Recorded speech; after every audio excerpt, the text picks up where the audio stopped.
Arréglate sola ahora. Y no vuelvas más. Mi hija me empujó fuera del auto con tanta fuerza que casi caigo al suelo. Mi bolso salió volando detrás de mí y aterrizó en la acera con un ruido seco. Escuché las puertas del auto cerrándose de golpe. Luego el motor acelerando. Y finalmente, el silencio. Me quedé ahí parada, en medio de una calle que no conocía, viendo cómo el auto de Valeria desaparecía en la distancia. Sin mirar atrás. Sin dudarlo ni un segundo. Me llamo Lidia López. Tengo 67 años. Y hoy mi propia hija me abandonó en un lugar que nunca había visto, como si yo fuera basura que necesitaba tirar lejos de su vida. Miré alrededor tratando de entender dónde estaba. Era un barrio viejo, con casas descuidadas y calles oscuras. No había casi nadie. Solo el sonido de un perro ladrando a lo lejos y el viento frío que me golpeaba la cara. La discusión había empezado en casa, como siempre. Por algo tan pequeño que ahora ni siquiera recuerdo bien qué fue. Creo que dejé caer un plato. O tal vez no limpié algo como ella esperaba. Ya no importa. Valeria tenía esa mirada que yo conocía tan bien. Esa mirada que decía que estaba cansada de mí. Que yo era un peso en su vida perfecta. Pero esta vez no se conformó con gritarme en casa. Esta vez me agarró del brazo, me arrastró hasta su auto, y me llevó lejos. Muy lejos. A un lugar donde nadie me conociera. Donde yo no supiera cómo regresar. Condujimos por casi 40 minutos. Yo le preguntaba una y otra vez a dónde íbamos. Ella no respondía. Solo apretaba el volante con fuerza, con la mandíbula tensa, con esa rabia que había estado acumulando durante años. Cuando finalmente se detuvo, me dijo que me bajara. Yo todavía no entendía. Pensé que tal vez solo necesitaba tiempo para calmarse, que después me llevaría de vuelta. Pero cuando vi cómo me miraba, supe que no había vuelta atrás. Arréglate sola ahora. Y no vuelvas más. Luego me empujó. Y se fue. No llevaba nada conmigo. Solo la ropa que traía puesta, un suéter viejo que ya no abrigaba, y un bolso de tela con mis documentos y algunas monedas. $40 en total. Eso era todo lo que me quedaba después de haber dado toda mi vida por ella. Recogí mi bolso del suelo con manos temblorosas. Mis piernas apenas me sostenían. Todo mi cuerpo temblaba. No sé si era de frío o de algo mucho peor. Empecé a caminar sin rumbo, sin saber hacia dónde ir. No conocía ese lugar. No tenía idea de cómo volver a casa. Y aunque lo supiera, ya no tenía casa. Ya no tenía nada. No tenía a nadie. Ni familia, ni amigos. Valeria se había encargado de alejarme de todos con el tiempo. Siempre con excusas que en su momento parecían lógicas. No invites a esa señora, mamá, solo quiere aprovecharse de ti. No vayas a casa de tu prima, te va a llenar la cabeza de ideas raras. No hables tanto con los vecinos, quedan mal las familias que andan de chismosas. Y yo obedecí. Siempre obedecí. Porque pensé que era lo correcto, que una buena madre debía apoyar a su hija en todo, incluso cuando eso significaba desaparecer poco a poco. Caminé durante lo que parecieron horas. Mis pies me dolían. El frío se hacía cada vez más intenso. Eran casi las 8 de la noche y las calles estaban cada vez más vacías, más oscuras, más amenazantes. Terminé sentada en una banca de un parque pequeño, de esos que casi nadie usa. Había una luz tenue en un poste, y el sonido de los autos pasando a lo lejos. Nada más. Solo yo y ese vacío enorme que crecía dentro de mi pecho. Lloré. Lloré como no lloraba desde que murió mi esposo hace 15 años. Lloré por todo lo que perdí, por todo lo que nunca tuve, por todos los años que regalé esperando aunque sea una palabra amable, una mirada que dijera que yo importaba. Pero no llegó nada. Solo el frío, el silencio, y esa sensación horrible de estar completamente sola en el mundo. No sé cuánto tiempo pasó. Tal vez 30 minutos. Tal vez 40. El tiempo dejó de tener sentido. Solo existía ese dolor sordo en el pecho, ese peso que me hundía más y más. Entonces la vi. Al principio no le presté atención. Era una mujer que caminaba despacio por el parque, mirando hacia donde yo estaba. Pensé que solo pasaba por ahí, que seguiría su camino como todos hacen. Pero no. Se detuvo. Me miró fijamente, con una intensidad que me incomodó. Era más joven que yo, tal vez 50 años, tal vez menos. Vestía ropa elegante, un abrigo largo color crema, zapatos que se veían caros. Su cabello estaba recogido en un moño perfecto. Pero lo que más me impactó fueron sus ojos. Tenían algo extraño. Algo que no puedo explicar con palabras. Como si ella pudiera ver dentro de mí, como si supiera exactamente lo que estaba pasando. No dijo nada. Ni una sola palabra. Solo se acercó despacio, con pasos suaves, casi silenciosos. Yo me tensé. Pensé que tal vez quería robarme, aunque no tenía nada que robar. O que era una de esas personas que se acercan para burlarse de los que están en la calle. Pero no hizo nada de eso. Se detuvo frente a mí, me miró unos segundos más, y luego sacó algo de su bolso. Un papel doblado. Lo extendió hacia mí con una mano firme, sin dudar. Yo lo tomé por puro instinto. Mis dedos temblaban tanto que casi lo dejó caer. Lo desdoblé despacio, sin entender qué estaba pasando. La letra era clara, escrita con tinta negra, en mayúsculas perfectas. Confía en mí. Vas a entender todo. Vamos a hacer que tu hija se arrepienta. Leí esas líneas una vez. Luego otra. Y otra más.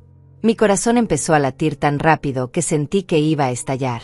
Levanté la vista hacia ella, buscando alguna explicación, alguna pista de quién era o qué quería de mí. Pero ella no dijo nada. No podía. Me di cuenta en ese momento. Sus labios no se movían. No emitía ningún sonido. Era muda.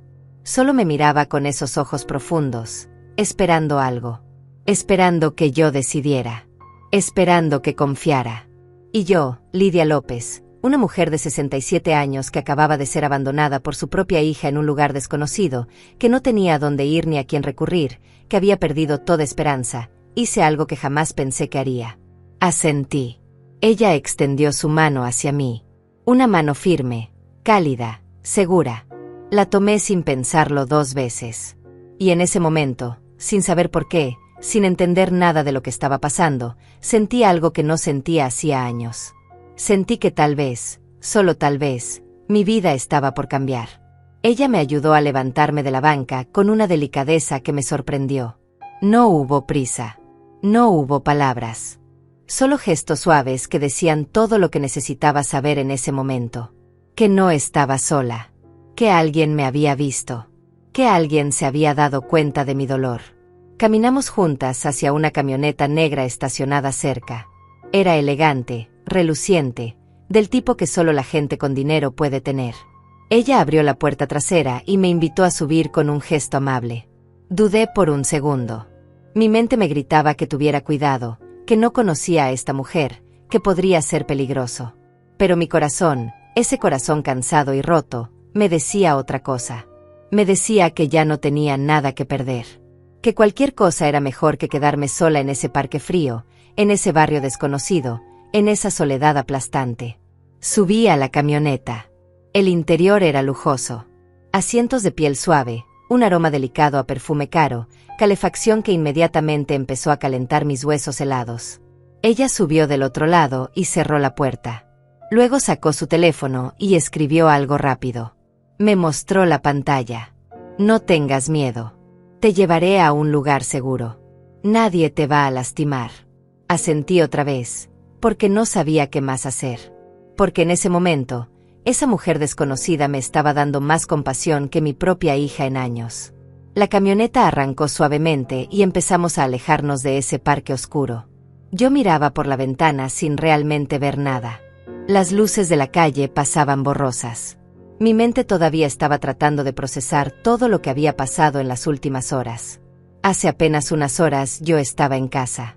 En la casa donde viví los últimos 10 años desde que Valeria insistió en que me fuera a vivir con ella después de que murió mi esposo. Decía que estaba preocupada por mí, que no debía estar sola a mi edad.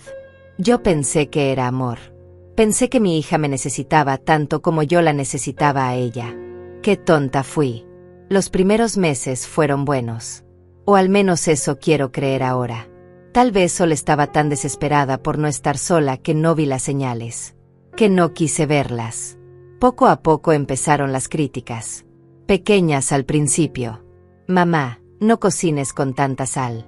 Mamá, limpiaste mal el baño. Mamá, no te vistas así que das pena. Yo siempre pedía disculpas y trataba de hacerlo mejor la próxima vez. Pero nunca era suficiente. Nunca. Con el tiempo dejó de ser solo críticas. Se convirtió en órdenes.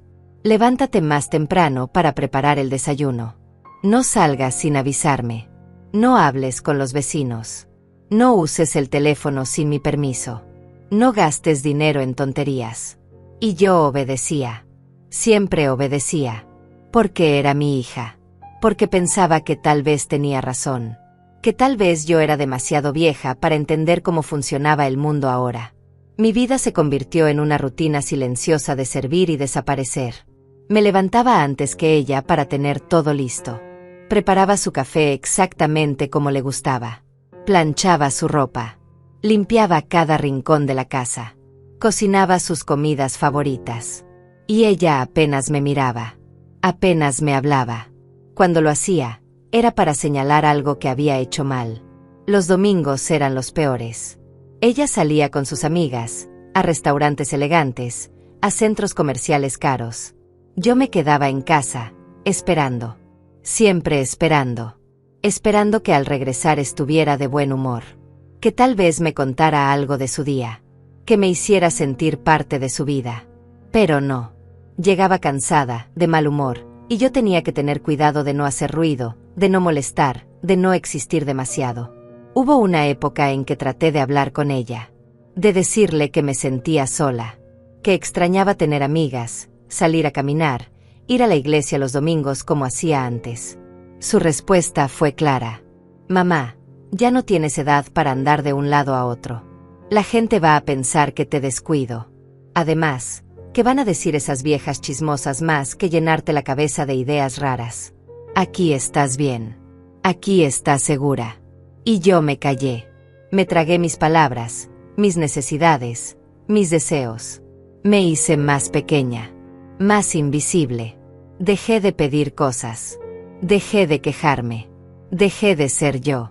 Mi esposo siempre decía que yo era fuerte, que tenía un espíritu que nada podía romper, que mi risa podía iluminar cualquier cuarto.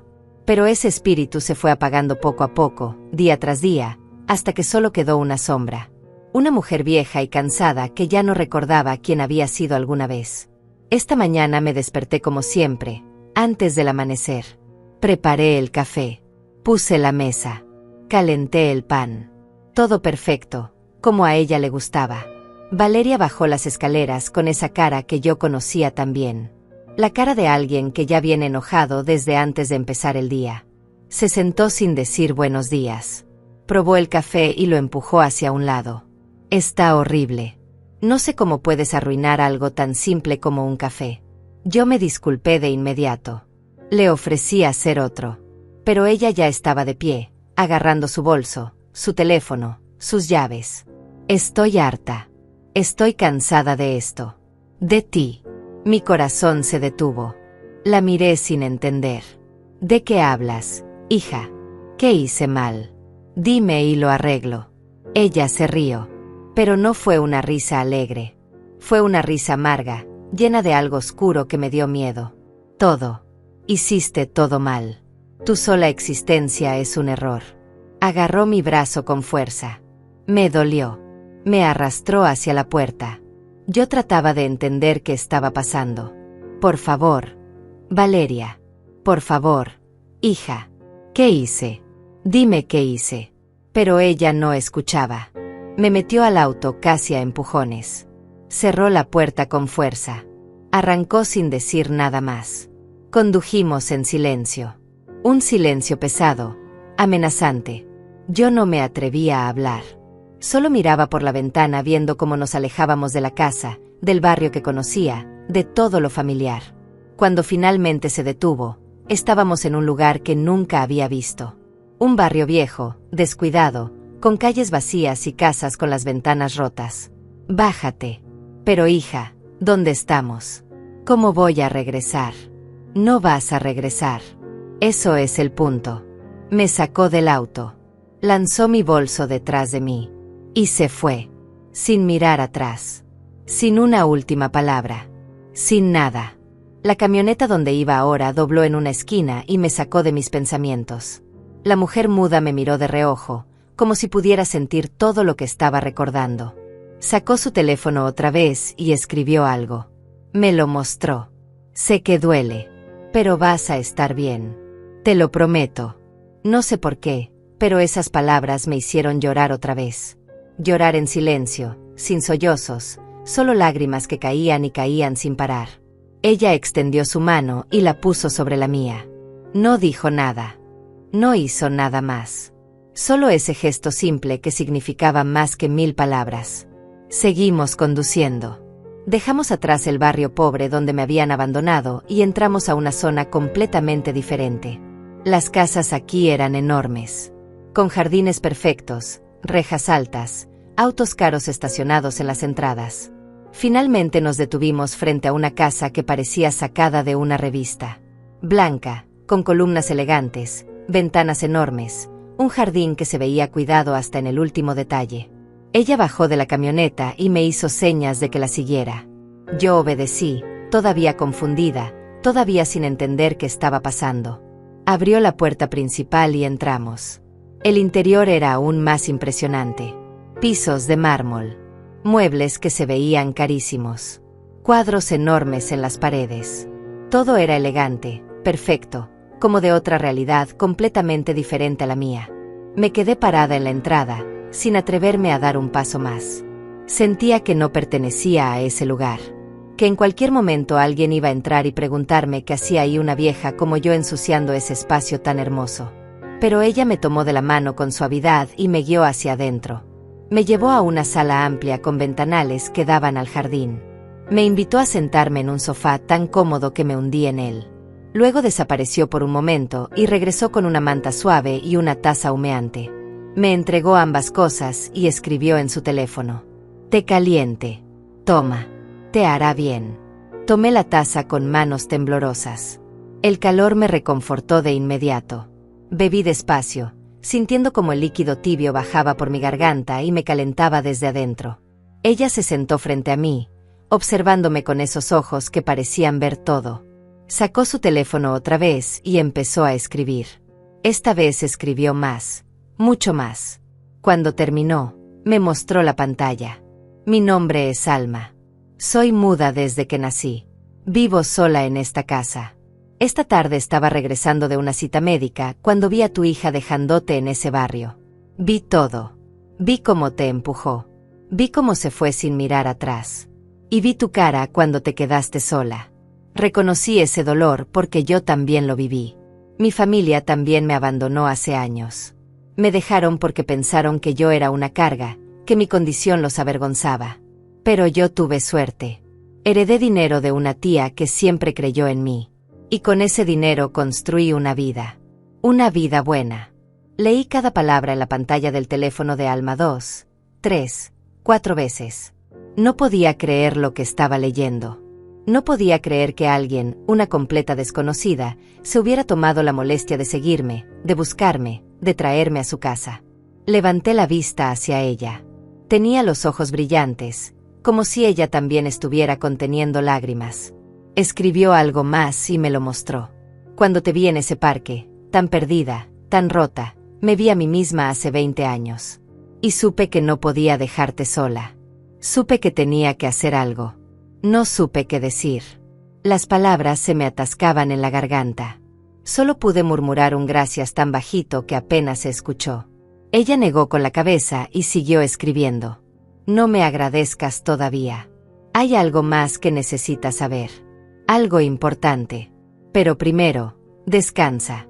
Debes estar agotada. Tenía razón. Estaba agotada. No solo físicamente, sino de una forma más profunda.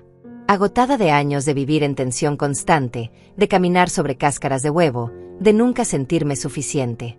Alma me llevó a una habitación en el segundo piso. Era hermosa. Paredes en un tono suave de beige. Una cama enorme con sábanas blancas que se veían tan limpias que daba pena tocarlas, cortinas largas que se movían apenas con la brisa que entraba por la ventana entreabierta. Hay ropa en el armario que tal vez te quede. Puedes bañarte si quieres. Tómate tu tiempo. Nadie te va a apurar aquí. Me quedé sola en esa habitación. Me senté en la cama y por primera vez en horas, en días, en años tal vez, respiré profundo. Realmente profundo. Luego lloré otra vez. Pero esta vez fue diferente. No era solo dolor. Era también alivio. Alivio de estar en un lugar donde nadie me iba a gritar, donde nadie me iba a decir que era un estorbo, donde por un momento podía simplemente existir sin miedo. Me di un baño largo. El agua caliente lavó más que solo la suciedad del día. Lavó algo más profundo. Cuando salí, encontré ropa limpia sobre la cama. Un pantalón suave, una blusa cómoda. Todo en mi talla. Como si Alma hubiera sabido exactamente qué necesitaba. Me vestí despacio. Me miré en el espejo del baño y apenas reconocí a la mujer que me devolvía la mirada. Tenía el cabello mojado, la cara limpia, los ojos rojos de tanto llorar. Pero había algo más. Algo en mi expresión que no había visto en mucho tiempo. Tal vez era un pequeño destello de esperanza. Bajé las escaleras con cuidado. Encontré a Alma en la cocina, preparando algo que olía delicioso. Cuando me vio, sonrió. Una sonrisa genuina que iluminó todo su rostro. Me indicó que me sentara en la mesa. Sirvió 2 platos de sopa caliente, con verduras frescas y trozos de pollo. Pan recién horneado. Un vaso de agua con limón. Comimos en silencio. Pero no era un silencio incómodo. Era un silencio tranquilo, reconfortante. El tipo de silencio que solo se comparte entre personas que se entienden sin necesidad de palabras. Cuando terminamos, ella limpió todo con movimientos rápidos y eficientes. Luego me hizo señas de que la siguiera a la sala. Nos sentamos otra vez en ese sofá cómodo. Ella sacó su teléfono y empezó a escribir. Esta vez escribió mucho. Mucho más que antes. Cuando terminó, respiró profundo antes de mostrarme la pantalla. Y lo que leí me dejó helada. Lidia, hay algo que descubrí mientras te seguía. Algo que necesitas saber. Después de ver lo que tu hija te hizo, no pude quedarme de brazos cruzados. Contraté a un investigador privado. Le di tu nombre, el nombre de tu hija, toda la información que pude conseguir. Y lo que encontró es perturbador. Tu hija Valeria ha estado mintiendo. Por años. Tu esposo, cuando murió hace 15 años, dejó una herencia. Una casa en el centro de la ciudad. Cuentas de banco. Inversiones. Todo a tu nombre. Pero Valeria falsificó documentos. Falsificó tu firma. Dijo que tú no estabas en condiciones mentales para manejar esos bienes. Y se quedó con todo. Mi corazón dejó de latir por un segundo. Leí las palabras otra vez. Y otra vez. No podía ser cierto. No podía ser. Pero en el fondo, en algún lugar profundo de mi ser, sabía que sí lo era. Recordé todas las veces que le pregunté a Valeria por el dinero que mi esposo había dejado. Ella siempre decía lo mismo.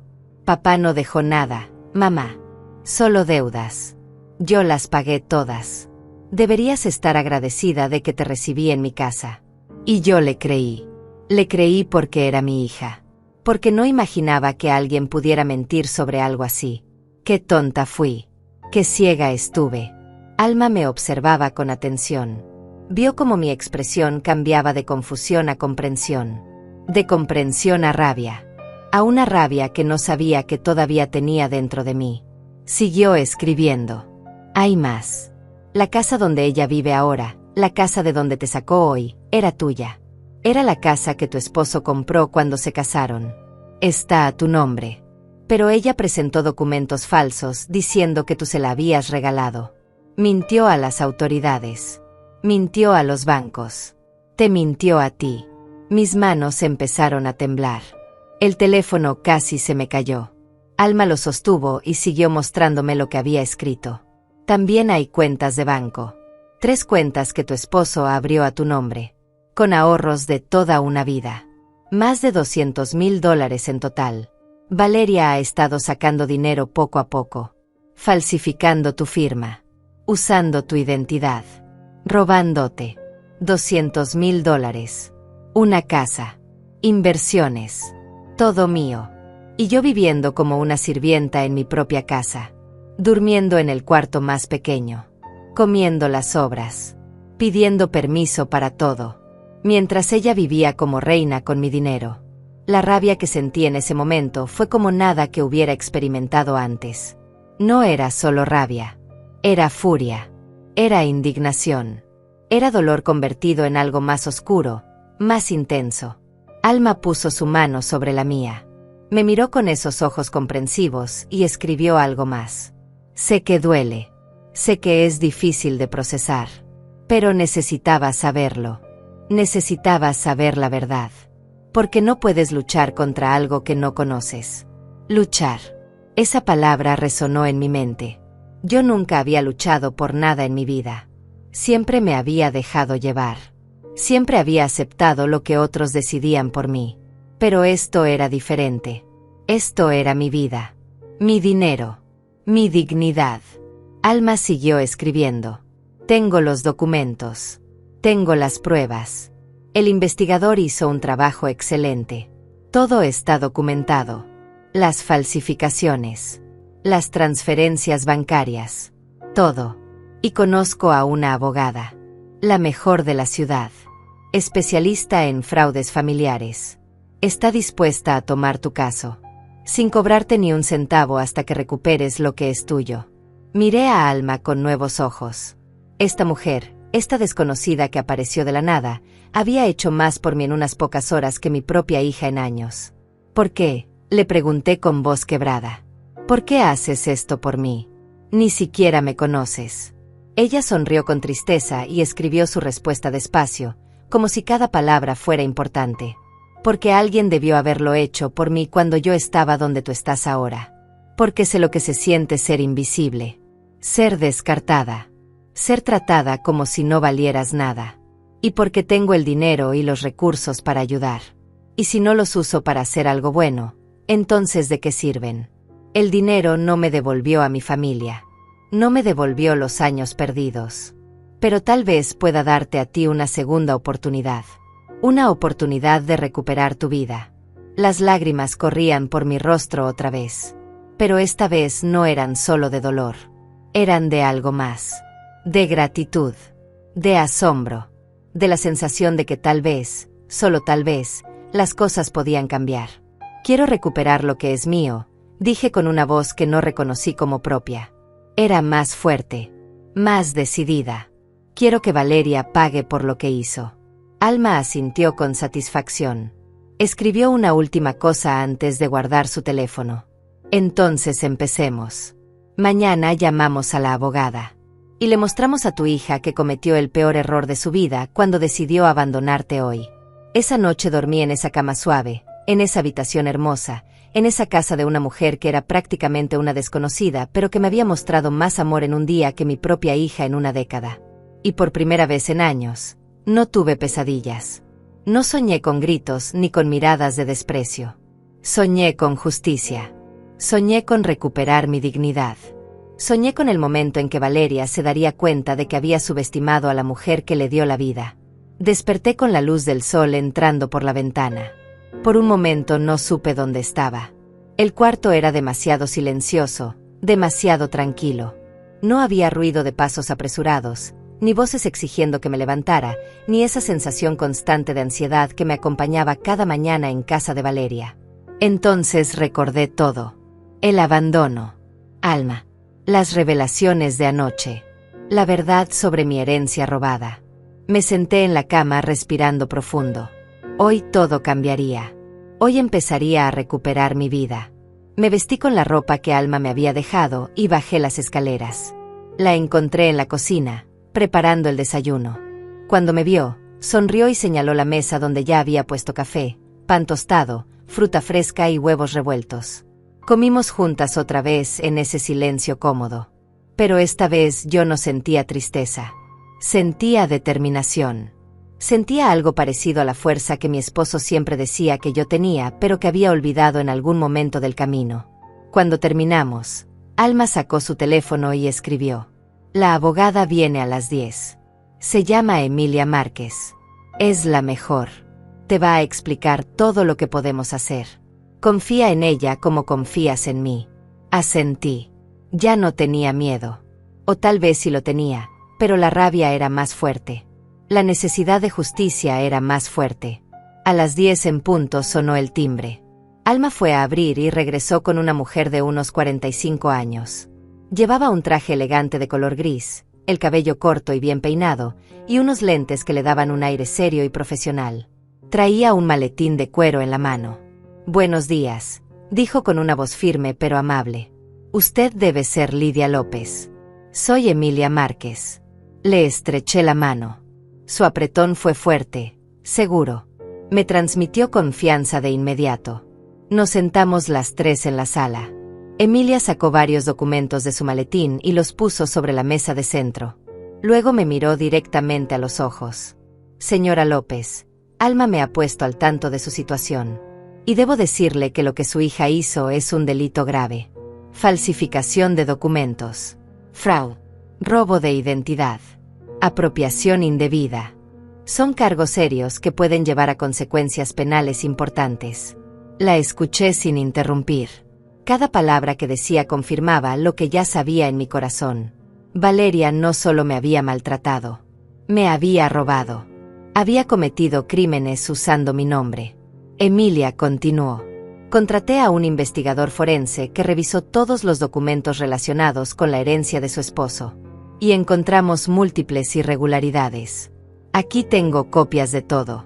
Empezó a mostrarme papeles uno por uno. Documentos con mi firma que yo nunca había firmado. Transferencias bancarias que yo nunca había autorizado. Escrituras de propiedades que decían haber sido cedidas por mí cuando yo ni siquiera sabía que existían. «Esta es la casa del centro», dijo señalando una foto. 3 pisos. Zona comercial.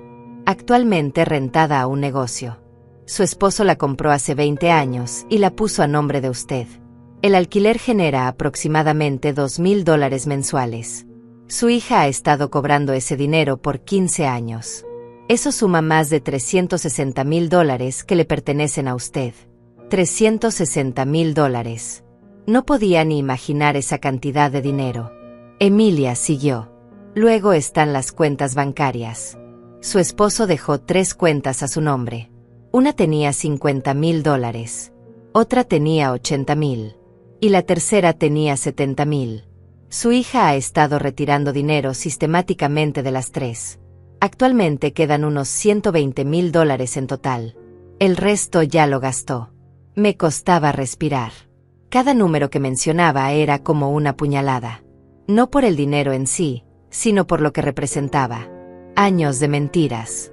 Años de hacerme creer que yo era una carga cuando en realidad yo tenía suficiente dinero para vivir sola y con dignidad. Y luego está la casa donde actualmente vive su hija, continuó Emilia. La casa de donde la expulsó ayer. Esa casa la compraron usted y su esposo hace 30 años. Está a nombre de ambos. Cuando su esposo murió, automáticamente pasó completamente a su nombre. Pero su hija presentó un documento diciendo que usted se la había regalado. Ese documento es falso. La firma no es suya. Lo verificamos con un experto en grafología. Mi casa. La casa donde crié a Valeria. La casa donde viví con mi esposo todos esos años. La casa donde guardaba tantos recuerdos. Era mía. Siempre había sido mía. Entonces, ¿qué puedo hacer?, pregunté con voz temblorosa. ¿Cómo recupero lo que es mío? Emilia se inclinó hacia adelante. Hay 2 caminos. El primero es civil. Presentamos una demanda, recuperamos los bienes, congelamos las cuentas. Eso puede tomar meses, tal vez un año. Pero es más seguro. Y el segundo camino. El segundo es penal. Denunciamos los crímenes. La policía investiga. Si encuentran suficiente evidencia, y la hay, su hija podría enfrentar cargos criminales. Podría ir a prisión. Prisión. La palabra quedó flotando en el aire entre nosotras. Mi hija. En prisión. Parte de mí se estremeció ante esa idea. Pero otra parte, una parte más oscura que no sabía que tenía, sintió satisfacción. ¿Cuál recomienda usted?, pregunté. Emilia no dudó. Ambos. Hacemos la demanda civil para recuperar sus bienes inmediatamente. Y al mismo tiempo presentamos la denuncia penal. Así la presionamos desde todos los ángulos. Y créame, cuando su hija vea que esto es serio, que no va a poder salirse con la suya, va a entrar en pánico. Alma, que había estado en silencio todo este tiempo, escribió algo en su teléfono y nos lo mostró.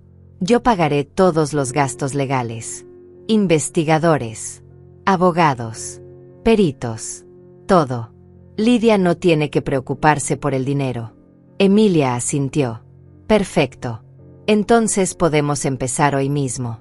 Necesito que la señora López venga conmigo a mi oficina para firmar algunos documentos.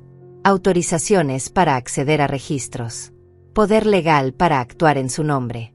Y también necesitamos ir a la fiscalía a presentar la denuncia formal. Me puse de pie. Estaba lista. Más que lista. Pasamos el resto del día en la oficina de Emilia. Era un lugar grande, con vista a la ciudad, lleno de libros legales y diplomas en las paredes. Me sentí pequeña allí al principio, pero Emilia me trataba con tanto respeto, explicándome cada documento que firmaba, asegurándose de que entendiera cada paso, que poco a poco fui sintiéndome más fuerte. Firmé papeles durante horas. Autorizaciones. Demandas. Denuncias. Mi mano me dolía al final, pero era un dolor bueno. Era el dolor de hacer algo. De pelear. De no quedarme callada. Luego fuimos a la fiscalía. Un edificio gris y frío donde tuvimos que esperar casi 2 horas para ser atendidas. Finalmente nos llamaron a una oficina pequeña donde un fiscal joven escuchó mi historia. Le conté todo. El maltrato. El abandono. Las mentiras. Y cuando Emilia puso sobre su escritorio toda la evidencia de los fraudes, vi cómo su expresión se volvía más seria. Esto es suficiente para abrir una investigación, dijo. Voy a asignar un detective al caso. Van a contactarla para tomar su declaración completa. Mientras tanto, voy a solicitar una orden para congelar las cuentas bancarias asociadas a estos documentos fraudulentos. Gracias, murmuré. Gracias por escucharme. Él me miró con algo parecido a la compasión. Señora, lo que le hicieron es imperdonable. Y le aseguro que vamos a hacer todo lo posible para que se haga justicia. Cuando salimos de la fiscalía ya era de noche. Estaba agotada física y emocionalmente. Pero también sentía algo nuevo. Sentía esperanza. Sentía poder. Alma nos esperaba afuera en su camioneta. Cuando subí, me abrazó. Fue un abrazo fuerte, sincero. El abrazo que una amiga le da a otra. El abrazo que mi hija nunca me dio. En el camino de regreso, Emilia nos explicó los próximos pasos. Mañana vamos a solicitar una orden de restricción temporal, para que su hija no pueda acceder a ninguno de los bienes mientras dure la investigación. También vamos a pedirle al juez que le otorgue a usted acceso inmediato a la casa. Es su propiedad legal. Usted tiene derecho a estar ahí. Quiero volver a esa casa, dije de repente. Quiero recuperar mis cosas. Mis fotos. Los recuerdos de mi esposo. Todo lo que ella me quitó. Lo haremos, prometió Emilia. Pero con la policía presente. Para asegurarnos de que todo se haga legalmente y de que usted esté segura. Esa noche, de vuelta en casa de Alma, me senté en la cama pensando en todo lo que había pasado en solo 2 días. Hace 48 horas yo era una mujer rota, abandonada, sin esperanza. Ahora era una mujer con un propósito. Con aliadas. Con un plan. Alma entró al cuarto con 2 tazas de té caliente. Se sentó a mi lado y escribió en su teléfono. ¿Estás bien? Asentí. Sí. Por primera vez en mucho tiempo, estoy bien. Ella sonrió. Lo que viene no será fácil. Tu hija va a pelear. Va a mentir. Va a tratar de hacerte quedar como la mala. Tienes que estar preparada para eso. Lo sé, respondí. Pero ya no tengo miedo. Ya no soy la misma mujer que era hace 2 días. Algo cambió en mí. Algo se rompió, pero al mismo tiempo algo se arregló. Alma asintió con comprensión. Ese algo que se arregló se llama dignidad. Se llama amor propio. Y una vez que lo recuperas, nadie te lo puede quitar otra vez. Tenía razón. Había recuperado algo que creí perdido para siempre. Y ahora que lo tenía de vuelta, iba a luchar con todo lo que tenía para no volver a perderlo jamás. A la mañana siguiente me desperté antes del amanecer. No pude seguir durmiendo. Mi mente estaba llena de pensamientos, de planes, de imágenes de lo que vendría. Hoy era el día en que las cosas comenzarían a moverse de verdad. Bajé a la cocina y encontré a Alma ya despierta, tomando café junto a la ventana. Cuando me vio, me hizo señas para que me sentara con ella. Preparó otra taza para mí y nos quedamos ahí en silencio, viendo cómo el sol empezaba a salir detrás de los edificios a lo lejos. Había algo reconfortante en esa rutina tan simple. Dos mujeres tomando café en silencio. Sin exigencias. Sin críticas. Solo compañía. Mi teléfono sonó rompiendo la tranquilidad. Era Emilia. Buenos días, Lidia. Tengo buenas noticias. El juez aprobó la orden de congelamiento de cuentas. A partir de este momento, Valeria no puede tocar ni un centavo de ese dinero. También aprobó la orden de restricción temporal sobre la casa. Y nos dio permiso para que usted entre hoy mismo a recuperar sus pertenencias. La policía nos acompañará a las 2 de la tarde. El corazón me latió más rápido. Hoy volvería a esa casa. Hoy vería a Valeria otra vez. Pero esta vez sería diferente. Esta vez yo no iría como la madre humillada que acepta todo. Iría como la dueña legal de esa propiedad. Gracias, Emilia. Ahí estaré. Cuando colgué, Alma me estaba mirando con una expresión de orgullo. Escribió en su teléfono. ¿Estás lista para esto? No lo sé, respondí con honestidad. Tengo miedo. Pero también estoy enojada. Y creo que el enojo es más fuerte que el miedo. Ella asintió. Eso es bueno. Usa ese enojo. Pero no dejes que te controle. Mantén la calma. Esa va a ser tu mejor arma. Las horas hasta las 2 de la tarde pasaron lentas. Alma me ayudó a prepararme. Me prestó ropa más formal. Un pantalón negro, una blusa blanca, zapatos cómodos pero elegantes. Quería que me viera fuerte. Segura. No como la mujer rota que había sido. Me miré al espejo antes de salir. La mujer que me devolvía la mirada se veía diferente. Más erguida. Con la cabeza en alto. Era yo, pero una versión de mí que había estado dormida por demasiado tiempo. Emilia llegó puntual a la 1:30. Venía con una asistente joven que cargaba varias carpetas con documentos. Nos subimos todas a la camioneta de Alma y nos dirigimos hacia la casa. Mi casa. El camino me resultó extrañamente familiar y extraño al mismo tiempo. Había pasado por estas calles miles de veces, pero siempre sintiéndome como una invitada no deseada. Ahora las veía con otros ojos. Con los ojos de alguien que tenía derechos. Que tenía poder. Cuando llegamos, había 2 patrullas de policía esperándonos. 4 oficiales. Emilia había dicho que quería asegurarse de que todo se hiciera de manera oficial, sin lugar a reclamos posteriores. El auto de Valeria estaba estacionado afuera. Estaba en casa. Mi estómago se contrajo. Parte de mí quería dar la vuelta y huir. Pero otra parte, la parte nueva y fuerte, quería enfrentarla. Quería ver su cara cuando se diera cuenta de que ya no tenía control sobre mí. Emilia habló con los oficiales brevemente, mostrándoles los documentos. Luego se volvió hacia mí. ¿Lista? Recuerde, usted es la dueña legal. Usted tiene todo el derecho de estar aquí. No se deje intimidar. Asentí. Respiré profundo. Y caminé hacia la puerta. Toqué el timbre. Nadie respondió. Toqué otra vez. Nada. Finalmente, uno de los oficiales tocó con más fuerza y gritó. «Policía. Abra la puerta».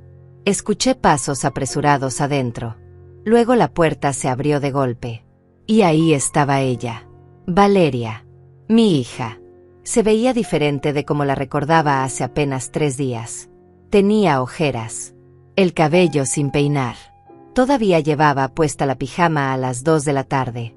Cuando me vio, su expresión pasó de confusión a shock, y luego a rabia. «¿Qué haces aquí? Te dije que no volvieras». Su voz tenía ese tono de autoridad que siempre usaba conmigo. Ese tono que antes me hacía encogerme y pedir perdón. Pero ahora no. Ahora solo me daba más fuerza. Antes de que pudiera responder, Emilia dio un paso adelante. «Soy Emilia Márquez, abogada de la señora Lidia López. Y ella está aquí porque esta propiedad está legalmente registrada a su nombre. Aquí tiene la orden judicial que nos permite el acceso. Le extendió los documentos. Valeria los agarró con manos temblorosas y empezó a leerlos. Vi cómo su cara se ponía pálida, cómo sus ojos se abrían más y más con cada línea que leía. Esto es ridículo. Esta casa es mía. Mi madre me la dio. Está todo legal. Emilia mantuvo la calma. No, señorita López. Esta casa nunca fue suya. El documento que usted presentó diciendo que su madre se la había cedido es falso. Y hay una investigación penal en curso por falsificación de documentos y fraude. Valeria me miró con una expresión que nunca le había visto. Era miedo. Miedo real. Pero rápidamente lo disimuló con rabia. Mamá, ¿qué hiciste? ¿Cómo pudiste hacerme esto? Después de todo lo que hice por ti. Esas palabras. Esas malditas palabras que había escuchado tantas veces. Que me habían hecho sentir culpable por existir. Pero ahora las escuchaba diferente. Ahora veía la manipulación detrás de ellas. Todo lo que hiciste por mí, repetí con voz firme. Me mentiste. Me robaste. Me maltrataste. Y luego me abandonaste en la calle como si yo fuera basura. Los oficiales de policía nos observaban en silencio. Alma estaba detrás de mí, su presencia silenciosa dándome fuerza. Emilia tenía los documentos en la mano, lista para intervenir si era necesario. Valeria cambió de táctica. Sus ojos se llenaron de lágrimas falsas. Mamá, por favor. No entiendes. Yo solo estaba tratando de protegerte. Tú no sabes manejar dinero. Papá me pidió que cuidara de ti cuando murió. Mentira. Tu padre nunca te pidió eso. Y aunque lo hubiera hecho, cuidar de mí no significaba robarme. No significaba falsificar mi firma. No significaba quedarte con todo lo que él trabajó para dejarme a mí. Ella retrocedió un paso. Yo no robé nada. Ese dinero lo usé para mantenerte. Para darte un techo. Para darte comida. Emilia intervino. Señorita López, tenemos los registros bancarios. Sabemos exactamente en qué gastó ese dinero. Viajes al extranjero. Ropa de marca. Restaurantes caros. Muy poco, si acaso algo, fue usado para el cuidado de su madre. El llanto falso de Valeria se detuvo. Ahora solo quedaba rabia pura en su rostro. Esto es tu culpa, me gritó señalándome con el dedo. Tú me obligaste a hacer esto. Tú con tus quejas constantes, con tu necesidad de atención, con tú. Uno de los oficiales dio un paso adelante. Señorita, necesito que se calme. Pueden continuar esta conversación más tarde. Ahora mismo estamos aquí para permitirle a la señora López recuperar sus pertenencias personales. Valeria se quedó callada, respirando con dificultad. Me lanzó una mirada llena de odio. Un odio tan puro que me hizo retroceder involuntariamente. No van a ganar esto, dijo con voz baja y amenazante. Voy a contratar al mejor abogado. Voy a demostrar que tú no estabas en tus cabales cuando firmaste esos documentos. Que necesitabas que alguien te cuidara. Emilia sonrió con frialdad. Adelante. Pero mientras tanto, las cuentas están congeladas. No puede tocar ese dinero. Y esta casa está bajo restricción judicial. Así que buena suerte pagando a ese abogado costoso. La cara de Valeria se puso roja. Abrió la boca para decir algo, pero uno de los oficiales la interrumpió. Necesitamos que se haga a un lado y permita que la señora López entre. Valeria no se movió. Se quedó parada en la entrada, bloqueándola con su cuerpo. Pero el oficial no se intimidó. Señorita, está obstruyendo una orden judicial. Si no se hace a un lado, voy a tener que arrestarla.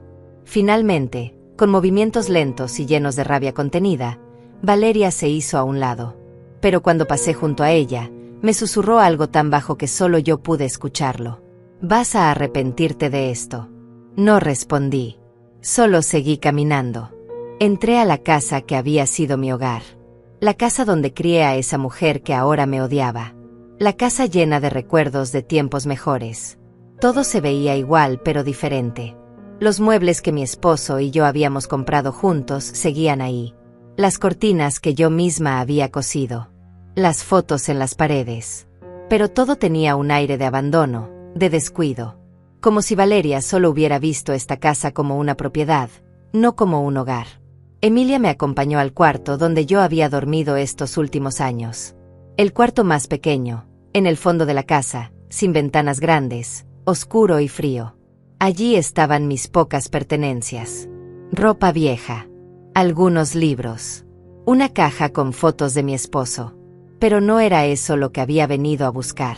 Quiero entrar a la habitación principal, le dije a Emilia. Ahí es donde guardaba las cosas de mi esposo. Sus documentos, sus fotos, todo. Claro, es su casa. Puede ir a donde quiera. Subimos las escaleras. Valeria nos seguía a distancia, vigilando cada movimiento como un animal enjaulado. Llegamos a la habitación principal. La puerta estaba cerrada con llave. «Ábranla», ordenó uno de los oficiales. Valeria no se movió. «No tengo la llave». El oficial suspiró. «Entonces la vamos a tener que abrir». «Espere», dijo Valeria de repente. «Está bien. La abro». Sacó una llave de su bolsillo y abrió la puerta. Cuando entramos, me quedé sin respiración. La habitación principal estaba completamente diferente de como la recordaba. Todos los muebles que mi esposo y yo habíamos elegido juntos habían desaparecido.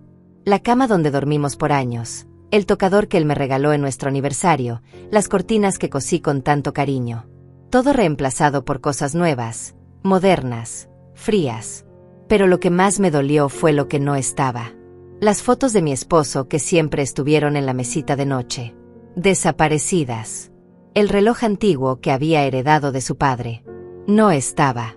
Los libros que le gustaba leer antes de dormir. Todos ausentes. ¿Dónde están las cosas de tu padre?, pregunté con voz temblorosa. ¿Dónde están sus fotos? Sus recuerdos. Valeria se encogió de hombros con una indiferencia que me partió el corazón. Tiré todo eso hace años.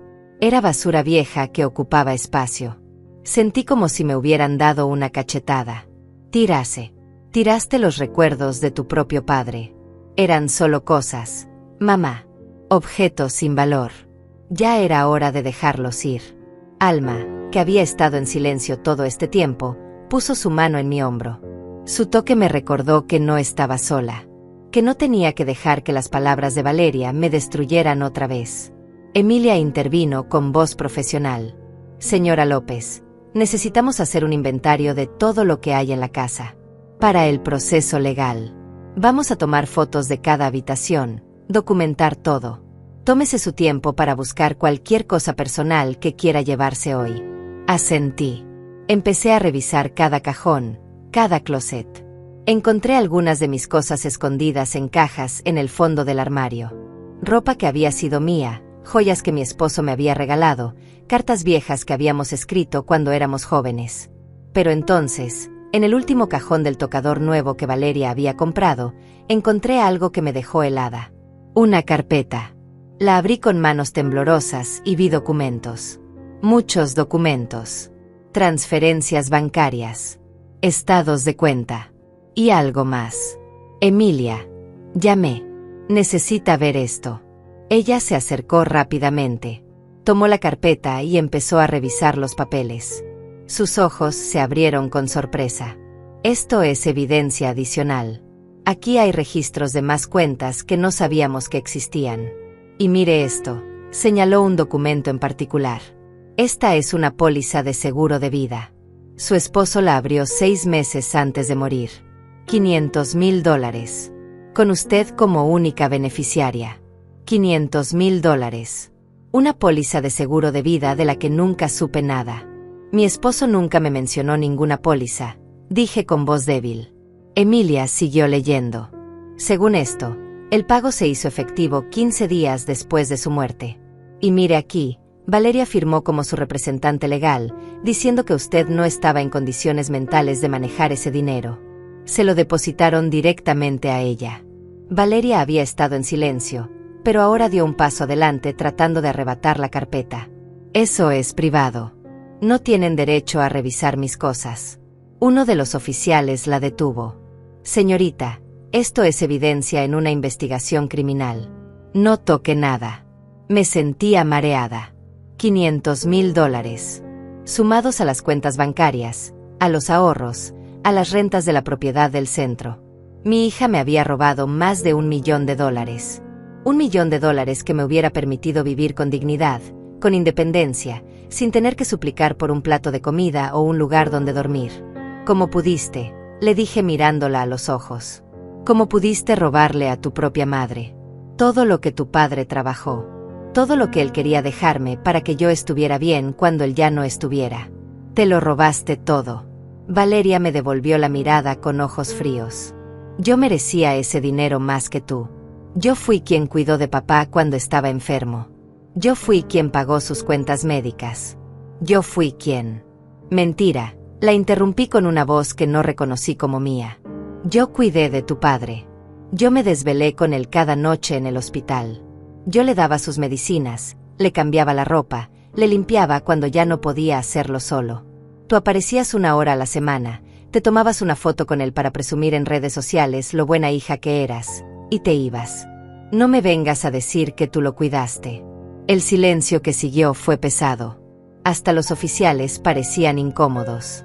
Alma me apretó el hombro en señal de apoyo. Valeria abrió la boca, pero no salió ningún sonido. Por primera vez en mi vida, vi que no tenía argumentos. No tenía excusas. Solo la verdad desnuda de lo que había hecho. Emilia rompió el silencio. Vamos a llevarnos toda esta evidencia. Oficiales, necesito que documenten dónde encontramos estos documentos. Esto es crucial para el caso. Mientras los oficiales tomaban fotos y hacían anotaciones, yo seguí buscando. Necesitaba encontrar aunque sea una foto de mi esposo. Un solo recuerdo físico de él. En el closet del pasillo, detrás de cajas de zapatos caros que Valeria había comprado con mi dinero, encontré una caja de cartón vieja. La abrí con el corazón latiendo rápido. Y ahí estaban. Las fotos. Cientos de fotos que Valeria había dicho que tiró. Fotos de mi boda. De cuando nació Valeria. De cumpleaños, navidades, vacaciones. Toda una vida guardada en una caja escondida. Las lágrimas corrieron por mi rostro. No las había tirado. Las había escondido. Tal vez una pequeña parte de ella todavía sentía algo. O tal vez solo las guardó porque sabía que eran valiosas para mí y quitármelas era otra forma de controlarme. Me voy a llevar esto, dije abrazando la caja contra mi pecho. Por supuesto, respondió Emilia. Es suyo. Todo esto es suyo. Pasamos las siguientes 2 horas documentando todo. Cada habitación. Cada mueble. Emilia explicó que esto sería importante para el caso, para probar que Valeria había estado viviendo en una propiedad que no era suya, usando dinero que había robado. Valeria nos seguía por toda la casa como un fantasma. Ya no gritaba. Ya no amenazaba. Solo observaba con esa expresión de rabia contenida que daba miedo. Cuando terminamos, Emilia me llevó aparte. Lidia, hay algo más que necesito decirle. Encontramos información sobre otra propiedad. Un departamento en la playa. Su esposo lo compró poco antes de morir. Iba a ser una sorpresa para usted. Un lugar donde pudieran retirarse juntos. También está a su nombre. Pero Valeria lo ha estado rentando y quedándose con el dinero. Son otros $1,500 mensuales que le pertenecen. Un departamento en la playa. Mi esposo lo había comprado para nosotros. Para nuestros últimos años juntos. Y nunca llegué a saberlo. Nunca llegué a verlo. Porque Valeria me lo robó también. La rabia que sentí en ese momento fue tan intensa que tuve que sentarme. Alma me trajo agua. Me ayudó a respirar profundo. Esto es demasiado, murmuré. Es demasiado. Lo sé, dijo Emilia con voz suave. Pero necesitas ser fuerte. Porque todavía falta mucho por hacer. Cuando finalmente salimos de la casa, cargando cajas con mis pertenencias, con la evidencia documentada, con las fotos recuperadas, Valeria se quedó parada en la puerta. Ya no se veía como la mujer poderosa y controladora que había sido. Se veía pequeña, asustada. Pero antes de subir a la camioneta, se acercó a mí. Los oficiales se tensaron, listos para intervenir si era necesario. Pero ella solo me miró. Vas a destruir a tu propia hija, dijo con voz quebrada. Tu única hija. Por dinero. La miré directo a los ojos. No es por el dinero, Valeria. Es por la dignidad. Es por todo lo que me robaste que no tiene precio. Mi libertad. Mi respeto. Mi derecho a vivir sin miedo. Eso es lo que quiero de vuelta. Ella retrocedió como si la hubiera golpeado. Y por primera vez en años, fui yo quien le dio la espalda a ella. No al revés. Nos subimos a la camioneta. Alma conducía.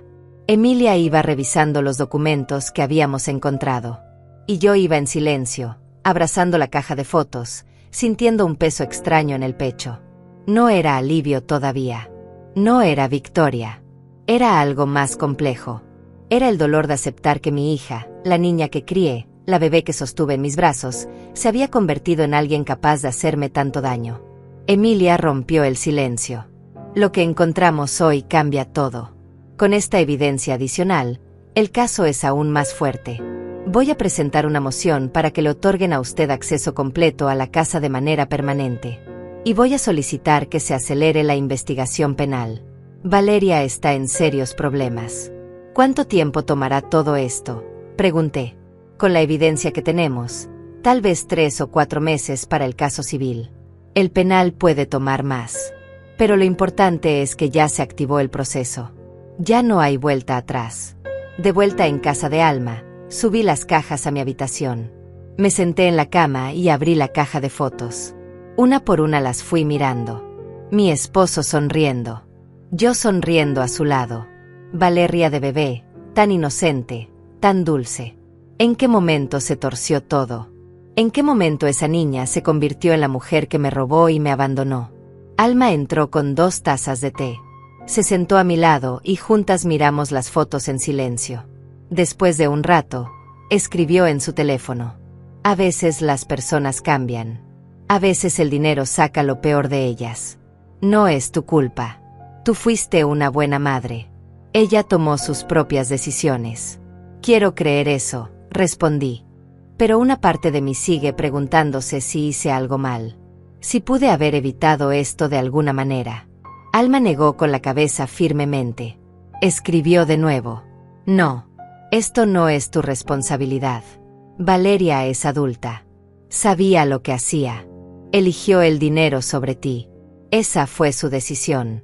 No la tuya. Esa noche no pude dormir. Las imágenes del día se repetían en mi mente.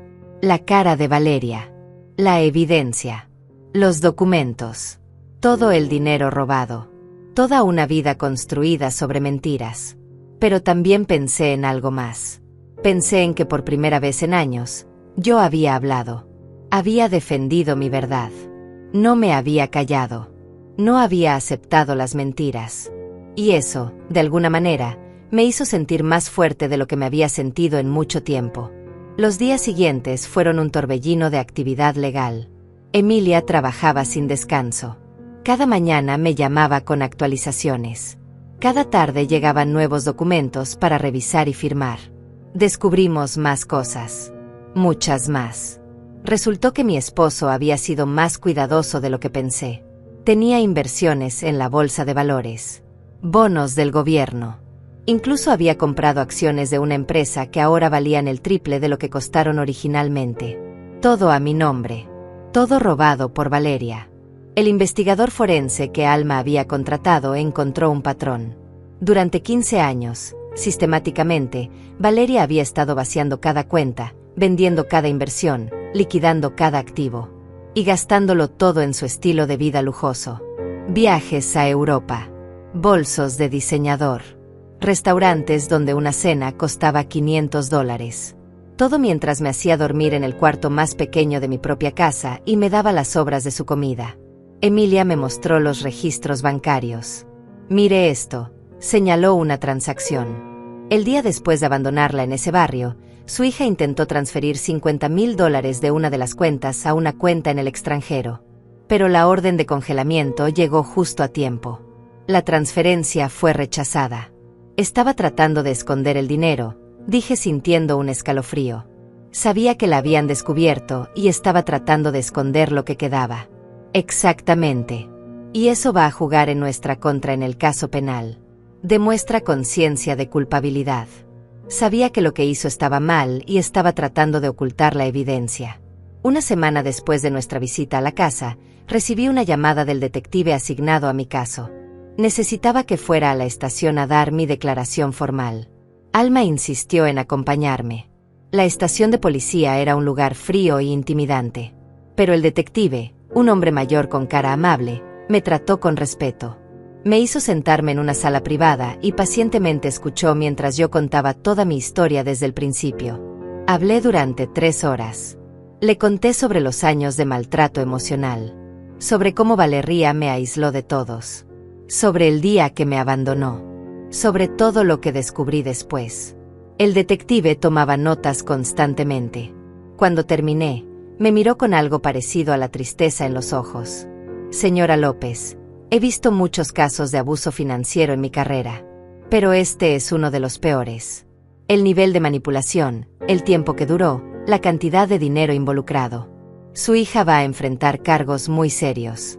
¿Cuánto tiempo podría pasar en prisión?, pregunté. La pregunta me salió antes de poder detenerla. Con la evidencia que tenemos, si es declarada culpable, podría ser entre 5 y 10 años. Tal vez más si el fiscal decide agregar más cargos. 10 años. Mi hija podría pasar 10 años en prisión. Esperé sentir algo. Culpa tal vez. O tristeza. Pero lo que sentí fue algo diferente. Fue justicia. Fue la sensación de que finalmente las cosas estaban encontrando su equilibrio. Esa misma tarde, Emilia me llamó con más noticias. El juez aprobó su solicitud. Usted tiene acceso completo y permanente a la casa. Valeria tiene 72 horas para desalojar. Puede llevarse solo sus pertenencias personales. Todo lo demás se queda porque técnicamente pertenece a la propiedad, que es suya. 72 horas. En 3 días, Valeria tendría que irse de mi casa. De la casa donde se había sentido reina por tanto tiempo. Pero Emilia no había terminado. Hay más. La fiscalía decidió agregar cargos adicionales. Ahora incluyen abuso de ancianos, explotación financiera de un adulto mayor y falsificación agravada. Si es encontrada culpable de todos los cargos, está viendo entre 12 y 15 años de prisión. 15 años. Mi hija tenía 42 años. Saldría de prisión con 57. Toda su vida cambiaría para siempre. ¿Cómo se siente con todo esto?, me preguntó Emilia con voz suave. Sé que no es fácil hacer esto contra su propia hija. Me tomé un momento para pensar en mi respuesta. Me siento, empecé despacio, como si finalmente pudiera respirar. Como si un peso enorme se hubiera levantado de mi pecho. No estoy feliz. No estoy celebrando. Pero tampoco estoy triste. Estoy en paz. Por primera vez en años, estoy en paz. Esa noche, Alma y yo cenamos juntas como habíamos hecho cada noche desde que me recogió en ese parque. Pero esta vez ella preparó algo especial. Una cena con velas, vino, música suave. Escribió en su teléfono: estamos celebrando. Celebrando tu valentía. Celebrando que te defendiste. Celebrando que recuperaste tu vida. Brindamos con nuestras copas. Y por primera vez en mucho tiempo, sonreí. Una sonrisa real, genuina, que salía desde lo más profundo de mi ser. Pero esa paz no duraría mucho. Porque al día siguiente, todo cambió otra vez. Emilia me llamó temprano en la mañana. Su voz sonaba tensa. Lidia, necesito que venga a mi oficina inmediatamente. Algo pasó. Mi corazón se aceleró. ¿Qué pasó? Está todo bien. Valeria contrató un abogado. Y no cualquier abogado. Contrató a Teodoro Solís. Es uno de los abogados defensores más agresivos de la ciudad. No sé cómo consiguió el dinero para pagarlo porque sus cuentas están congeladas, pero lo hizo. Y ya presentó una contrademanda. Una contrademanda. ¿Por qué? ¿Con qué fundamento? Emilia suspiró. La están contrademandando por difamación, por daños emocionales, y afirman que usted abandonó voluntariamente la casa, que firmó todos los documentos conscientemente, y que ahora está siendo manipulada por terceros para robarle a su hija. Sentí como si me hubieran tirado agua fría encima. Están diciendo que yo soy la criminal. Eso es exactamente lo que están diciendo. Y Teodoro Solís es muy bueno en lo que hace. Va a tratar de voltear la narrativa completamente. Va a pintarla a usted como una madre manipuladora y vengativa, y a Valeria como una hija devota que solo trataba de cuidar a su madre enferma. Me senté en la cama sintiendo que las piernas no me sostenían. Todo por lo que había luchado, toda la verdad que había expuesto, ahora iba a ser cuestionada. Iban a tratar de hacerme quedar como la mala. Alma, que había escuchado toda la conversación, escribió rápidamente en su teléfono. No te van a ganar. Tenemos la verdad de nuestro lado. Tenemos evidencia sólida. Documentos. Números. Fechas. No pueden pelear contra hechos. Quería creer eso. Necesitaba creer eso. Pero una parte de mí tenía miedo. Miedo de que al final, como siempre había pasado en mi vida, la voz de Valeria fuera más fuerte que la mía. Nos vestimos rápido y fuimos a la oficina de Emilia. Cuando llegamos, ella tenía varios documentos esparcidos sobre su escritorio. Nos sentamos y ella empezó a explicar la situación. Teodoro Solís es conocido por sus tácticas agresivas. Va a tratar de desacreditarla. Va a investigar cada aspecto de su vida. Va a buscar cualquier error que haya cometido como madre para usarlo en su contra. Va a tratar de probar que usted no es una víctima, sino una mujer vengativa y manipuladora. Entonces, ¿qué hacemos?, pregunté con voz temblorosa. Emilia me miró directo a los ojos. Peleamos. Con todo lo que tenemos. Y le prometí que íbamos a ganar esto. Los siguientes días fueron los más difíciles que había vivido desde que todo esto comenzó. Teodoro Solís no perdió tiempo. Empezó su campaña de desprestigio de inmediato. Primero llegaron las citaciones. Querían interrogarme bajo juramento. Querían acceso a mis registros médicos de los últimos 20 años. Querían hablar con cualquier persona que me hubiera conocido. Todo para construir su argumento de que yo no estaba en mis facultades mentales. Emilia me preparó para cada paso. Pasamos horas repasando mi historia, asegurándonos de que cada detalle fuera consistente, de que cada fecha coincidiera. Me enseñó cómo responder preguntas difíciles sin dejarme manipular. Pero lo que no me preparó fue para lo que Valeria hizo después. Una mañana, mientras tomaba café con Alma, mi teléfono sonó. Era un número que no reconocía. Contesté con cautela. Mamá. Era Valeria. Su voz sonaba diferente. Suave. Quebrada. Como la niña que solía ser hace tantos años. No deberías estar llamándome, dije. Tu abogado dijo que no debíamos tener contacto. Lo sé. Pero necesitaba hablar contigo. Necesitaba decirte que lo siento. Me quedé en silencio. No sabía qué decir. No sabía si creerle. Mamá, continuó, cometí errores. Terribles errores. Pero nunca quise lastimarte. Solo estaba tratando de protegerte. De cuidarte como papá me pidió que lo hiciera. Tu padre nunca te pidió que me robaras, respondí con voz firme. Nunca te pidió que falsificaras mi firma o que me trataras como basura. Escuché sollozos del otro lado de la línea. Tenía miedo, mamá. Miedo de no ser suficiente. Miedo de perderte. Papá siempre te quiso más a ti que a mí. Y cuando murió, pensé que si tenía el control del dinero, finalmente tendría algo que me hiciera importante. Sus palabras me golpearon. No porque las creyera completamente, sino porque había un destello de verdad en ellas. Tal vez había algo más detrás de todo esto. Tal vez no era solo maldad pura. Tal vez era también dolor, inseguridad, una niña que nunca sintió que era suficiente. Pero eso no justificaba lo que hizo. Valeria, dije despacio, si de verdad lo sientes, entonces acepta las consecuencias de tus acciones. Devuelve lo que robaste. Confiesa lo que hiciste. No me hagas pelear esta batalla en los tribunales. No puedo, susurró. Teodoro dice que si admito algo, voy a ir a prisión por años. Dice que mi única oportunidad es pelear. Dice que tengo que hacerte quedar como la mala. Entonces no lo sientes realmente, respondí sintiendo mi corazón endurecerse otra vez. Solo estás asustada de las consecuencias. Eso no es lo mismo que arrepentimiento. Mamá, por favor. Colgué. Mis manos temblaban. Alma me abrazó sin decir nada. Solo me sostuvo mientras yo procesaba lo que acababa de pasar. Esa llamada fue solo el principio. 2 días después, encontré artículos en internet.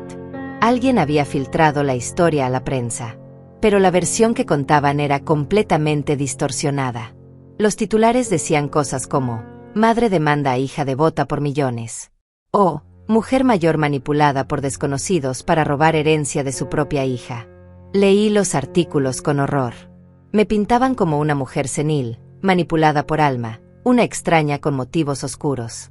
Decían que yo había firmado todos los documentos voluntariamente años atrás y que ahora, confundida y senil, estaba tratando de quitarle todo a mi hija. Había hasta entrevistas. Vecinos que decían lo buena hija que era Valeria. Como siempre estaba pendiente de mí. Como me llevaba al doctor, me compraba ropa, me cuidaba con devoción. Todo mentiras. O medias verdades retorcidas para servir a su narrativa. Emilia estaba furiosa. Esto es difamación pura. Teodoro Solís orquestó esto.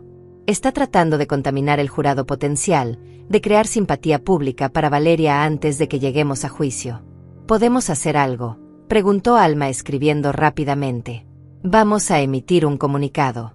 Vamos a presentar nuestra propia versión de los hechos. Y vamos a demandar al periódico por difamación si es necesario. Los días se volvieron una pesadilla. Cada vez que salía de la casa, sentía miradas, murmullos. La gente me reconocía de las fotos en los artículos. Algunos me miraban con lástima, otros con desprecio, como si yo fuera el monstruo que los artículos decían que era. Una tarde, mientras caminaba por el supermercado con Alma, una mujer se me acercó. Se veía indignada. Debería darle vergüenza, me dijo con voz alta para que todos escucharan. Robarle a su propia hija. Después de todo lo que ella hizo por usted. Intenté explicar. Usted no conoce la historia completa. No sabe lo que realmente pasó. Sé lo suficiente. Leí los artículos. Vi las entrevistas. Usted es una desagradecida. Alma se interpuso entre nosotras. Escribió algo rápido en su teléfono y se lo mostró a la mujer. Lea esto antes de juzgar. Y luego volvió a escribir la dirección de un artículo que Emilia había logrado publicar con nuestra versión de los hechos. La mujer miró el teléfono con desdén y se alejó sin leer nada. Pero otros en el supermercado habían escuchado todo. Las miradas se multiplicaron. El murmullo creció. Vámonos, escribió Alma. No vale la pena. Salimos del supermercado sin comprar nada. En el auto, finalmente me derrumbé. Lloré como no había llorado en semanas. No puedo hacer esto, dije entre sollozos. No puedo pelear contra esto. Ella tiene dinero para abogados caros, para relaciones públicas, para comprar su versión de la historia. Yo no tengo nada. Alma me tomó de las manos y me obligó a mirarla. Escribió en su teléfono con determinación. Tienes la verdad. Tienes evidencia. Tienes documentos que no se pueden falsificar. Y me tienes a mí. No vamos a rendirnos ahora. No después de todo lo que hemos logrado. Tenía razón. No podía rendirme. No ahora. No cuando estaba tan cerca de recuperar mi vida. Una semana después llegó el día de la audiencia preliminar. El juez decidiría si había suficiente evidencia para llevar el caso a juicio. Emilia me había advertido que Teodoro Solís iba a hacer un show, que iba a tratar de desacreditarme frente al juez. Llegamos al juzgado temprano. El lugar estaba lleno de gente. Reporteros. Cámaras. Curiosos que habían leído los artículos y querían ver el drama en persona. Cuando entré a la sala, vi a Valeria sentada con su abogado. Se veía diferente. Vestía con ropa sencilla, sin maquillaje, con el cabello recogido en una cola simple. La imagen perfecta de una hija humilde y sufrida. Cuando nuestras miradas se cruzaron, ella me miró con ojos llorosos. Como si yo fuera la villana. Como si yo le estuviera haciendo algo terrible a ella. El juez entró y todos nos pusimos de pie. Era una mujer mayor, de rostro serio, con lentes que descansaban en la punta de su nariz. Se veía como alguien que no toleraba tonterías. Emilia presentó primero. Mostró documentos. Registros bancarios. Firmas falsificadas. Testimonios de expertos en grafología que confirmaban que yo nunca había firmado esos papeles. Luego llegó el turno de Teodoro Solís. Y tal como Emilia había predicho, fue brutal. Su señoría, comenzó con voz dramática, lo que tenemos aquí no es un caso de robo, sino un caso de ingratitud. Mi clienta, Valeria López, dedicó 15 años de su vida a cuidar de su madre. Una madre que sufre de episodios de confusión, de pérdida de memoria, de comportamientos erráticos. Eso es mentira, susurré. Pero Emilia me puso la mano en el brazo para calmarme. Teodoro continuó. Mi clienta manejó las finanzas de su madre porque la señora López le pidió que lo hiciera. Firmó documentos dándole poder sobre sus cuentas. Y ahora, 15 años después, manipulada por extraños que solo buscan quedarse con el dinero, decide que quiere todo de vuelta. Presentó sus propios documentos. Certificados médicos viejos que mostraban que yo había tenido depresión después de la muerte de mi esposo. Testimonios de vecinos diciendo que me veían confundida. Incluso una declaración de un doctor que decía que a mi edad era común tener deterioro cognitivo. Todo cuidadosamente seleccionado para pintar una imagen de una mujer que no estaba en control de sus facultades. El juez escuchó todo en silencio. Cuando ambos abogados terminaron, se quitó los lentes y nos miró a todos.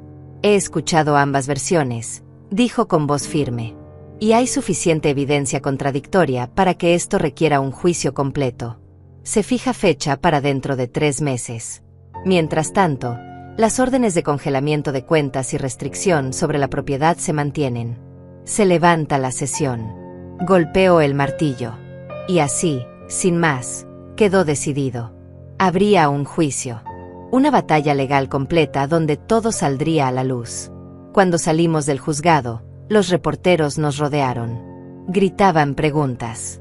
Señora López, ¿es cierto que está siendo manipulada?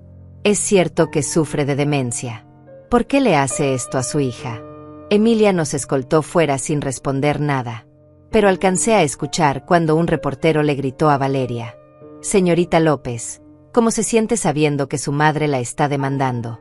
Su respuesta, dicha con voz quebrada y perfectamente calculada, me heló la sangre. Solo quiero que mi mamá se ponga bien. La amo y la perdono. Incluso por esto.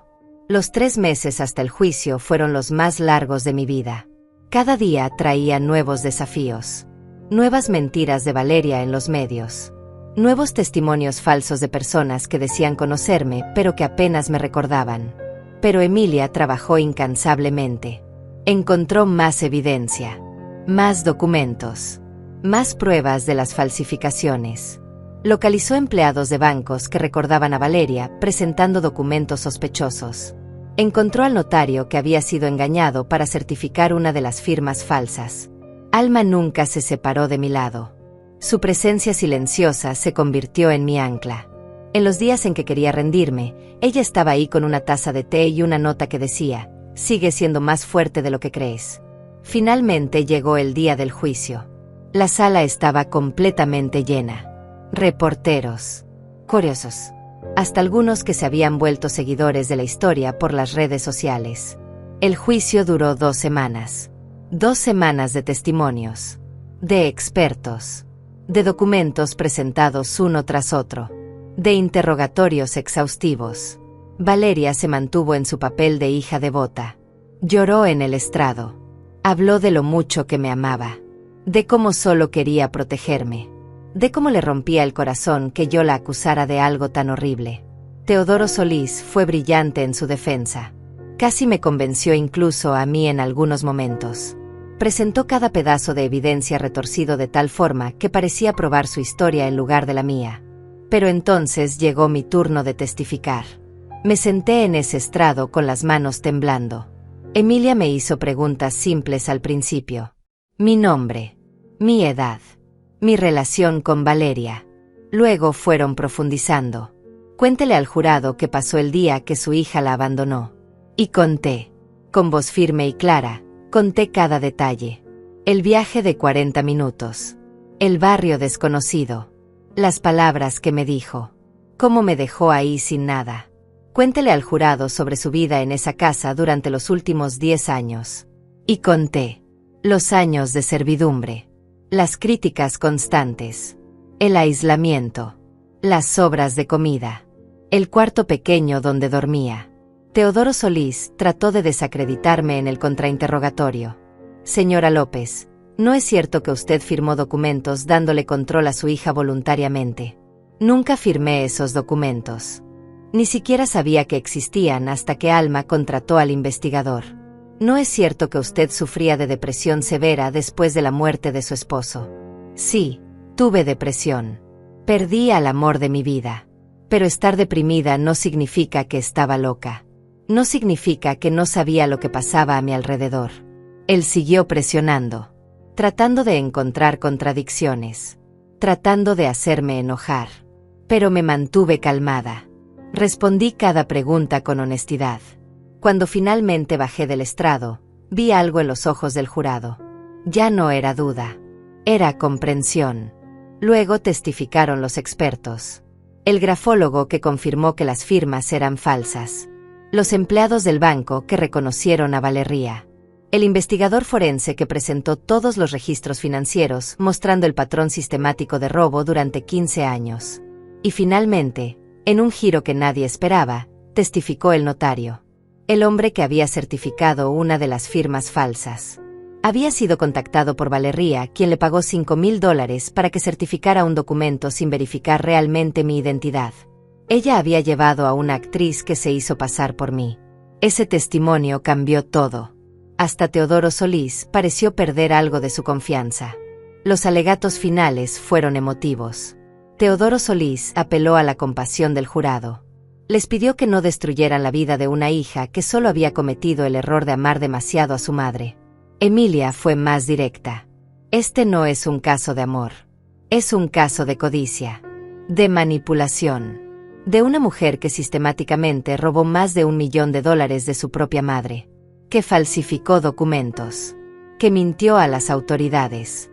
Y que cuando fue descubierta, trató de pintar a su víctima como la villana. El jurado se retiró a deliberar. Esperamos 4 horas. 4 horas eternas donde cada minuto parecía durar una eternidad. Finalmente regresaron. El juez les pidió su veredicto. El capataz del jurado se puso de pie. En el caso del Estado contra Valeria López, en el cargo de falsificación de documentos, encontramos a la acusada culpable. En el cargo de fraude financiero, encontramos a la acusada culpable. En el cargo de abuso de ancianos, encontramos a la acusada culpable. En el cargo de apropiación indebida, encontramos a la acusada culpable. Escuché un sollozo. Era Valeria. Finalmente, la máscara había caído. Ya no era la hija devota. Era una mujer que acababa de perder todo. El juez golpeó el martillo. La sentencia será en 2 semanas. Hasta entonces, la acusada permanecerá bajo custodia. Se retira la corte. Oficiales se acercaron a Valeria. Le pusieron esposas. Ella me miró una última vez.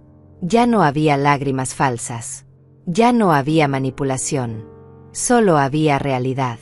La cruda realidad de que sus acciones tenían consecuencias. Mamá, dijo con voz quebrada. Mamá, por favor. Pero yo no respondí. Solo la miré. Y luego me di la vuelta y salí de esa sala con la cabeza en alto. 2 semanas después regresamos para la sentencia. El juez fue claro y contundente. Señorita López, sus acciones fueron calculadas, sistemáticas y despiadadas. Abusó de la confianza de su propia madre. La robó. La maltrató. Y cuando fue descubierta, trató de destruir su reputación. Este tribunal la condena a 12 años de prisión sin posibilidad de libertad condicional hasta cumplir al menos 8 años. 12 años. Valeria salió esposada de la sala llorando. Esta vez las lágrimas eran reales. El caso civil fue resuelto rápidamente después de eso. Todas las propiedades fueron devueltas a mi nombre. El dinero que quedaba en las cuentas fue transferido de vuelta. La casa, el departamento en la playa, todo volvió a ser mío. Emilia calculó que Valeria había gastado aproximadamente $800,000 de mi dinero en sus 15 años de fraude. Pero todavía quedaban más de $400,000 en cuentas e inversiones. Más las propiedades que generaban ingresos mensuales. Yo no era rica, pero tenía suficiente para vivir con dignidad el resto de mi vida. Un mes después del juicio, Alma y yo fuimos al departamento en la playa, el que mi esposo había comprado para nosotros, para nuestros últimos años juntos. Era hermoso, frente al mar, con ventanas enormes por donde entraba la luz del sol. Podía escuchar las olas desde la terraza. Me senté en esa terraza con Alma a mi lado. Tomamos café viendo el atardecer. Y por primera vez en años, décadas tal vez, sentí paz verdadera. Alma escribió en su teléfono: ¿Qué vas a hacer ahora? Pensé en su pregunta. Voy a vivir. Voy a disfrutar de estos años que me quedan. Voy a honrar la memoria de mi esposo viviendo la vida que él quería para mí. Una vida con dignidad, con libertad, con paz. ¿Y Valeria? Suspiré. Valeria tomó sus decisiones. Y ahora vive con las consecuencias. Tal vez algún día, cuando salga de prisión, podamos hablar. Tal vez podamos sanar algo de lo que se rompió. Pero eso será decisión de ella. Yo ya hice mi parte. Ya recuperé mi vida.